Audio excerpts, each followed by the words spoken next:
வணக்கம். நான் தானே உங்கள் அக்கறையாரம் பேசுகிறேன். இன்றைக்கி ஒரு குட்டி கதை சொல்ல போகிறேன். பழைய காலம், இப்போல்லாம் பள்ளிக்கூடம்லாம் கிடையாது. எல்லாருமே வந்து குருக்கிட்ட தான் படிப்பாங்க. ஒரு கிராமம், அந்த கிராமத்தில் ஒரு பெரியவர் இருந்தார். அந்த பெரியவர் கொஞ்சம் படித்தவர். அவரே அந்த ஊருக்கு குருவாக இருந்துகிட்டு இருந்தார். நிறைய மாணவர்கள் அவர்கிட்ட படிச்சுட்டு இருந்தாங்க. எல்லாம் படிச்சுக்கிட்டு இருக்கும்போது அந்த குருகுலத்தில் ஒரு மாணவர் மட்டும் ஒரு பொருளை திருடிடுறாரு. மற்றவங்க பொருளை திருடிடுறாரு. திருடின உடனே அதை மற்றவங்களாம் கண்டுபிடிச்சிடுறாங்க. கண்டுபிடிச்சிட்டதும் உடனே போயிட்டு குருக்கிட்ட சொல்கிறாங்க. குரு வந்து அதை எதுவும் கண்டுக்கல. அவர் மட்டும் பேசாமல் அப்படியே இருக்கார். அவங்க எல்லாம் ஒரே பொறுமைக்கிட்டே இருக்காங்க. என்னது நம்ம குரு எதுவும் கண்டுக்க மாட்டாரு அப்படின்ட்டு. அப்புறம் கொஞ்ச நாள் அப்படியே இருந்தாங்க. மறுபடியும் அந்த ஏற்கனவே திருடனார் இல்லையா ஒரு சீடர், அது மாணவர், அவர் மறுபடியும் ஒரு பொருளை இன்னொருத்தர்கிட்ட வந்து திருடிட்டார். அதையும் போய் குருக்கிட்ட கம்ப்ளைண்ட் பண்ணுறாங்க. இது மாதிரி ஒரு திருடிட்டார், நீங்கள் எதாவது ஆக்ஷன் எடுங்க அப்படி இப்படின்ட்டு. எதுவும் ஆக்ஷன் எடுக்க மாட்டுறாரு. அப்படியே இருக்கார், பேசாமல் இருக்கார் குரு. இப்போ என்ன ஆகுதுன்னா, மற்ற சீடர்களெலாம் ரொம்ப கோபமாகிடுது. மாணவர்களெலாம் ரொம்ப இதாகிடுது. கொஞ்சம் கோவப்படுறாங்க.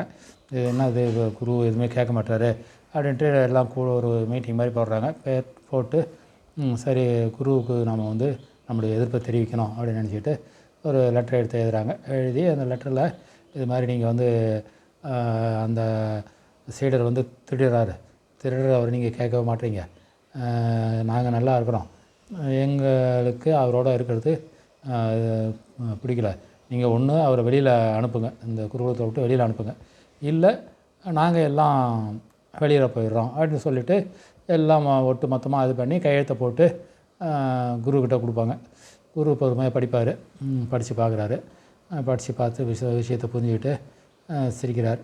அப்போ மற்றவங்களுக்கு என்ன ஆயிடுச்சு, என்ன இவ்வளோ தூரம் சொல்கிறோம், லெட்டராகவே இவ்வளோ தூரம் நம்ம போகிறோன்ட்டு அப்புறம் சிரிக்கிறாரே அப்படின்ட்டு எல்லாருக்கும் ஒரு வேதனையாக இருக்குது. அப்போ என்ன பண்ணுறாரு, குரு எல்லாரையும் கூப்பிட்றாரு, வாங்க உட்காருங்க அப்படின்ட்டு.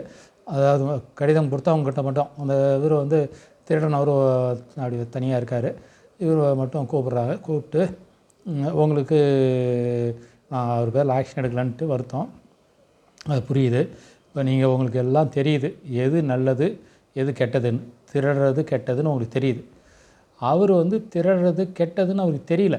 அதனால் அவர் அதை விளையாட்டாக செஞ்சிட்ருக்கார். அவர் தெரியப்படுத்தணும், அதை கற்பிக்கணும். நாம் அது கற்பிக்கிறத விட்டுட்டு அவரை உடனே அனுப்பி விட்டோம்னா அவர் வந்து திருடுறது தப்புன்னே தெரியாமல் அவர் போயிடுவார். அதனால் உங்களுக்கு எல்லாமே தெரிஞ்சிடுது. அதனால் எனக்கு ஒன்றும் வருத்தம் இல்லை, நீங்கள் நல்லா அறிஞ்சிட்டுங்க, நீங்கள் போகிறதுனா போகலாம், அது உங்களோட விருப்பம். ஆனால் அவர் முழுமையாக எது சரி எது தப்புன்னு தெரிய வச்சுட்டு தான் அவர் அனுப்புவேன் அப்படின்னு சொல்கிறார்.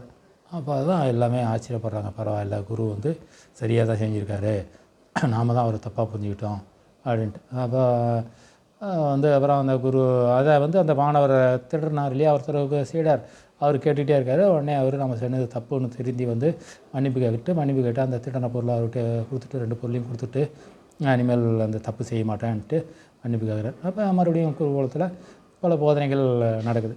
இதுதான் மனிதனை ஒரு பள்ளி என்பதோ ஒரு குருகுலம் என்பதோ படிக்காதவங்களை படிக்க வைக்கிறது தான் அது முக்கியமான இடம். படித்தவங்களை நல்லா படிக்கிறவங்கள நல்லா படிக்க வைக்கிறது பெருமை இல்லை. அதாவது கழுதையை குதிரையாக்கிறது தான் பெரிய விஷயமே தவிர குதிரையாக இருக்கிறதுல பெரிய விஷயம். அதனால் எப்பயுமே யாரெல்லாம் சரியாக படிக்காமல் இருக்காங்களோ அவங்கள படிக்க வைக்கிறது தான் முக்கியன்றது அந்த கதையோட சுருக்கம். நன்றி, வணக்கம்.